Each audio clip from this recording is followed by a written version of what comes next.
Let's explain one aspect of the Duterte legacy. In the first 32 months of President Duterte's term, the national debt only went up by 1.5 trillion.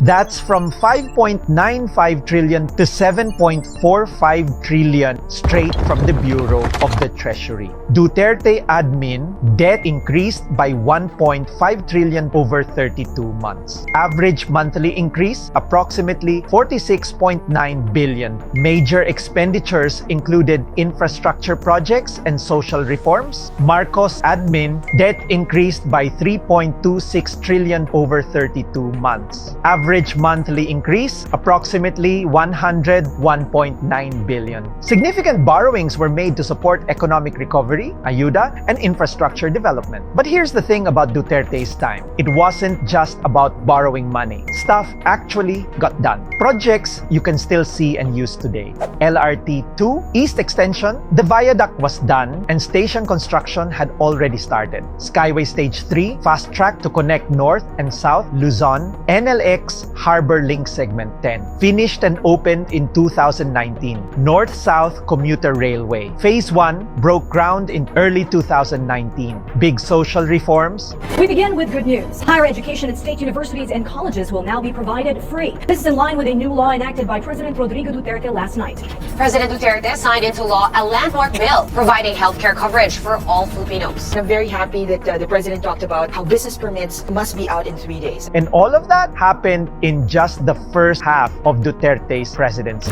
Over the full 6 years, Duterte's administration handled a total of 7.7 trillion pesos in debt servicing. 4.5 trillion went to paying off the actual loans. 3.2 trillion went to interest. In case you're wondering, debt servicing just means paying off what we owe, both the borrowed money and the interest that comes with it. But here's what really matters. All that was done while facing some of the toughest moments in our history. A global pandemic, the Marawi siege, over 10 major typhoons like Rolly, Ulysses, Odette, mass vaccination drives, salaries for frontliners, and despite all that chaos, infrastructure still moved forward. Roads, bridges, railways, flood control, build, build, build. You still walk on those sidewalks, drive on those roads, and ride on those trains today. You've seen them. You've used them. They're real. If you can't acknowledge the storms we went through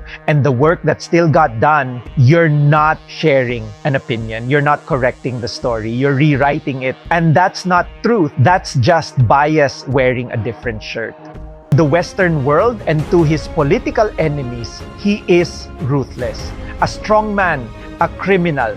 The headlines are loud and damning. The volume of killing here is quite extraordinary. In the 80 or so days that President Duterte has been in power, there's now been an average of somewhere between 35 and 40 police killings of drug pushers and drug users every day. But here in the Philippines, the picture is very different. Because to millions of Filipinos, Rodrigo Duterte is not a villain. He is a protector, a man who stood up for the poor, fought against crime, and spoke the language of the people. He's been called many names by outsiders and critics, but they weren't the ones living in fear of drugs, corruption, and disorder before he came into power. The Western world and his political enemies may call him a monster.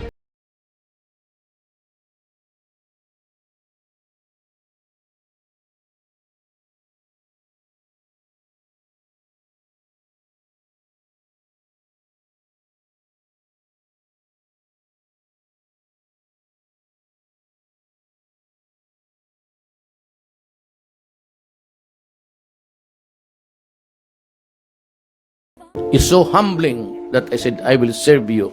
People of the Philippines, I'll put at stake. I said, my honor, my life, and the presidency. I was never born to protect evil. I was born in this universe to suppress evil. I was not raised by my parents. I did not go to Roman Catholic schools and taught how to protect the evildoers. I grew up and taught by my parents to be on the side of fairness, to protect the good, and to take care of your country. I am on my way to my sunset days. If I go to hell, I will bring all of these criminals with me.